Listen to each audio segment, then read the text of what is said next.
Φυσικά, ο πρώτος προορισμός που ήταν. Αλλά πριν να πάω σε τούτο, θέλω να πω κάτι για την οικονομία, διότι δεν θα ταιριάζει να το πω αλλού. Και αυτόν το λέω όχι για να μειχθώ στα εσωτερικά σας, αγαπητέ κύριε Κατσουρί, μελών των συμβασμών, που δηλώσετε εν καιρό κρίσεως ότι το ΑΚΕΛ διαθέτει 4 εκατομμύρια. Νομίζω είπαμε κάποιος είναι 4,5, αλλά εγώ άκουσα 4. Τώρα, οι ίδιοι άνθρωποι είναι στην κυβέρνηση και κυβερνούν και το ΑΚΕΛ. Καλά, γιατί τους επαραντζήλετε και τους άλλους που είναι στην κυβέρνηση να κάνουν και εκεί κέρδος και κάνετε μόνο ζημιές. Και επειδή επιδοτεί το κράτος τα κόμματα, όλοι οι κύριοι παίρνουμε εδώ μερικά εκατομμύρια. Είναι 4-5, δεν ξέρω, κύριε Πρόεδρε, πόσα είναι. Εσείς που έχετε 4 πλεονάσμα, ή να βοηθάτε την κυρία Σκευή να φιλοξενεί τους κυρίους που θέλει να τους φιλοξενεί, ή να μην παίρνετε επιδότηση για τα επόμενα 3 χρόνια. Να βοηθήσουμε και τον Γέριμο τον Σταυράκη, τον Υπουργό Οικονομικών, που βρίσκεται σε αυτήν την δινή θέση. Δεν το λέω για να ανακατοχώ στα δικά σας, ούτε κάνω αυτό που κάνετε εσείς για επίσημο και ανεπίσημο δίκο και βάλετε μας παραγγελίες και βγάλετε τους έξω, πάρτε τους άλλους μέσα.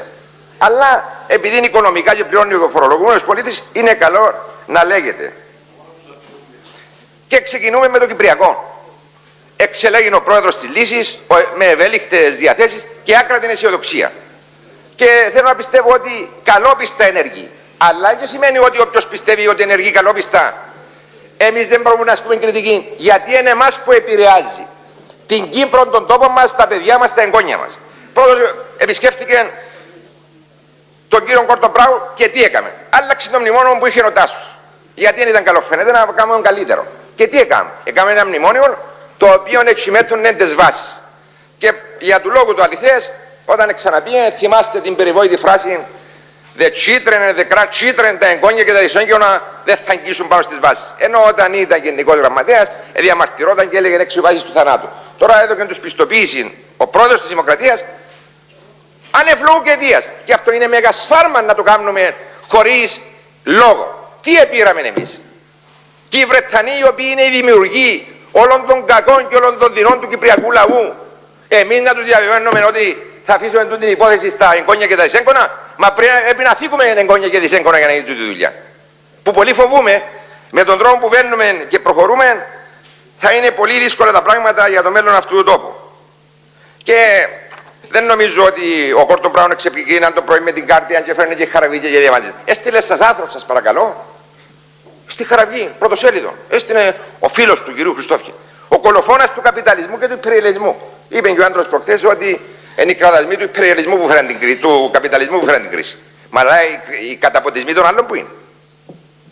Πώς θα καταφέραμε δηλαδή τούτοι να είναι έθερμοι και διαπρίσιοι υποστηρικτές ενός αριστερού προέδρου, είναι ένα ερώτημα το οποίο χρήζει απαντήσεως.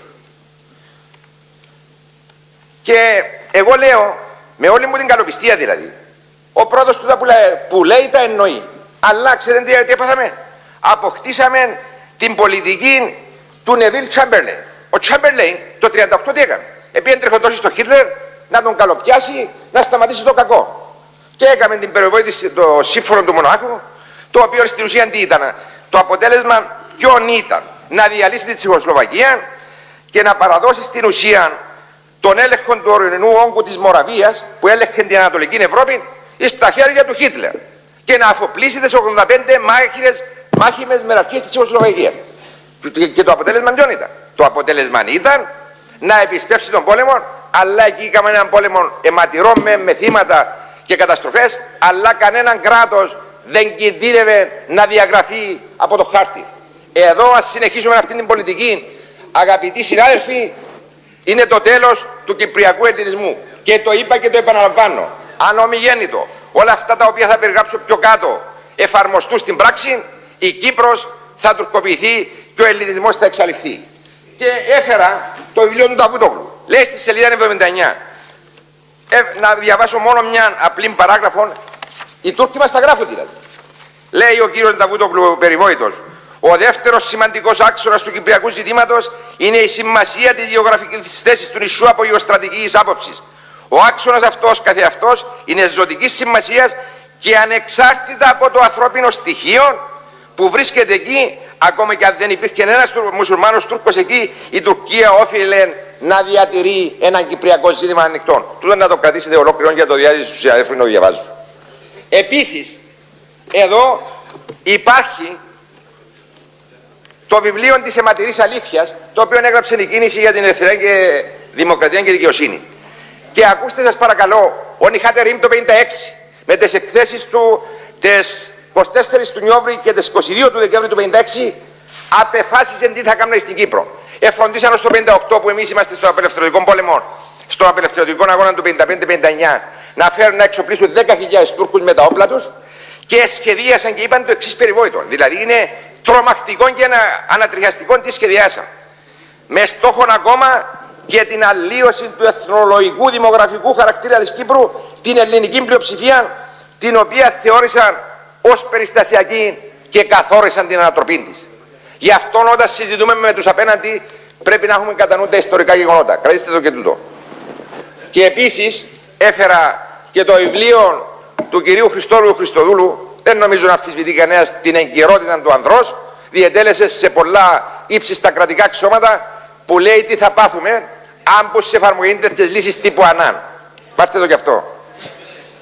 Και έτσι για να ολοκληρώσω, για να μην επανέλθω σε τούτα, έχω και το περιβόητο βιβλίο του κυρίου Ντάουνερ, ο οποίος με λιβανιστήρι τον κύριο Πουργουρίδη, με το θυμιατόν, είπε είναι αδιανόητο, λέει, να συζητήσουμε τέτοιο θέμα και να προσβάλλουμε τα Ηνωμένα Έθνη. Δηλαδή βιάζεται η χώρα μας, η Κυπριακή Δημοκρατία, και στρέψαμε το βλέμμα μας και είδαμε τι μας κάνει και είπε έπρεπε να βάλετε άδεια από τους βιαστές σας. Αυτή είναι η ιστορία. Και μάλιστα έστειλε και επιστολή ο άνθρωπος. Και τι λέει? Το άρθρο 17 του Συντάγματος που ορίζει έκαστος έχει το δικαίωμα συμβασμού και διασφαλίσεως του απόρριτου της αλληλογραφίας. Σαν να γράψε γράμμα ο πατέρας στο γιο, παιδί μου θέλει χρήματα να σου στείλω. Ένα αλληλογραφία τούτη. Είναι ολόκληρη συνομασία παράδεκτη, η οποία αντί να εκτελέσει τα καθήκοντα του για τις καλές του υπηρεσίες και να σέβεται τον καταστατικό χάρτη των ΗΠΑ, περιφέρεται στους διαφόρους φίλους του και συνομωτεί για την επαναφορά του σχεδίου ΑΝΑΝ, χαρακτηρίζουν τους ανθρώπους από τον πρόεδρο της Βουλής μέχρι τον τελευταίο από εμάς. Είχαμε την τιμή τα Ηνωμένα Έθνη να γράφουν και το όνομα μας. Αθηνά Κυριακίδου π.χ. Συγγνώμη Αθηνά που λέω το όνομα σου. Λέω τους δικούς μας. Όλους τους δικούς μας επηρεάζουν. Τούτος είναι τασικός, τούτος είναι υπερτασικός, τούτος είναι έτσι. Είναι ρεζιλίκι τούτο. Και να δεχόμαστε και αυτόν τον κύριο να τον βλέπουμε στα γραφεία μας, να του κάνουμε τεμενάες και να κάνουμε και συμπόσια. Αυτά είναι ρεζιλίκια και καταφέραν. Ευτυχώς που ο Ανδρέας κάποια ώρα ανέκλωσε, Ανδρέα μου, αλλά εστάθηκε σωστά για να γίνει συζήτηση. Πάρτε το τούτο για την ιστορία και να το διαβάσουν οι αδερφοί τι γράφει για όλους εδώ μέσα. Η δουλειά των ΗΠΑ είναι να κατασκοπεύουν ποιοι είναι υπέρ και ποιοι είναι κατά, αφαιρώντας το αναφέροντο δικαίωμα μας να αποφασίζουμε για την τύχη του λαού μας και για το μέλλον των παιδιών μας. Αυτά είναι έσχη και εσχρά.